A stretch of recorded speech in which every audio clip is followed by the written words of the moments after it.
اتوار کے دن اور روزوں کو الگ الگ رکھنے کا مقصد کیا تھا؟ کیوں ایسا کیا گیا کہ ہفتے میں ایک دن ہم روزہ نہ رکھیں؟ کیا ایسا خاص تھا اتوار کے دن میں کہ اس دن روزہ نہ رکھنے کا حکم دیا گیا؟ یہی اصل مدعا ہے۔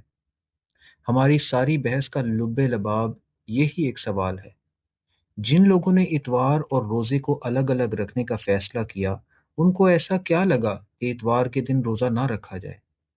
آئیے اس بات کو کلیسیا کے ابتدائی ادوار کی روشنی میں سمجھنے کی کوشش کرتے ہیں۔ کلیسیا کے ابتدائی ادوار میں جو مسیحت پھیلی، وہ شاگردوں کی پھیلائی ہوئی تھی۔ شاگردوں نے خداوند یسوع کے اس سارے سفر کو جو صلیب کی طرف رواں دواں تھا، ان ساری تکلیفوں کو، ان ساری آزمائشوں کو اپنی آنکھوں سے دیکھا تھا، اور وہ دن ان کے لیے ایک قیامت کی طرح تھا جس دن خداوند یسوع کو مصلوب کیا گیا۔ انہوں نے اس دن کو اپنی آنکھوں سے دیکھا تھا، اور اپنی ساری زندگی وہ اس درد کو محسوس کرتے رہے۔ عبادات میں، روزوں میں، ہر طرح سے اس درد کو محسوس کرتے رہے اور دنیا تک پہنچاتے رہے۔ اس کے بائبلی اور تاریخی شواہد دونوں موجود ہیں۔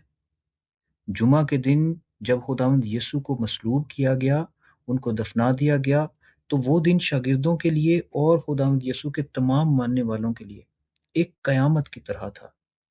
لوگ تتر بتر ہو گئے، اپنی اپنی جگہوں پر اپنے اپنے گھروں میں چھپ گئے، عبادت کرتے رہے، روتے رہے، ماتم کرتے رہے، اور اس قربانی کو محسوس کرتے رہے۔ اس کے بعد آتا ہے اتوار کا دن، جب صبح سویرے انہیں یہ خبر ملتی ہے کہ ان کا خداوند، ان کا مالک، ان کا پیارا، ان کا دوست جی اٹھا ہے۔ جہاں جمعے کا دن خداوند یسوع کے مصلوب ہونے اور مر جانے کے لیے ایک قیامت کی طرح شاگردوں پر ٹوٹ پڑا، اس کے بالکل برعکس اتوار کی صبح ان کے لیے ایک نئی زندگی کی شروعات تھی، ایک نئی خوشی، ایک نیا جذبہ۔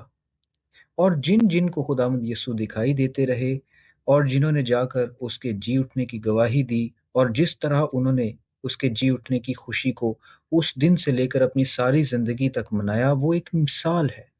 شاگرد اور شاگردوں کے شاگرد اور خداوند یسوع کے سب ماننے والے ان تمام جذبات اور احساسات کو دیکھ رہے تھے۔ اس عظیم قربانی کے سفر کے ایک ایک مقام کے گواہ تھے وہ۔ اس لیے جس دن خداوند یسوع جی اٹھے، ان کے لیے ہفتے کا وہ دن ایک عظیم روحانی دن تھا۔ اسی لیے انہوں نے ہر اتوار کے دن کو اسی طرح ماننے کا سلسلہ شروع کیا کہ آج کے دن خداوند یسوع جی اٹھے تھے۔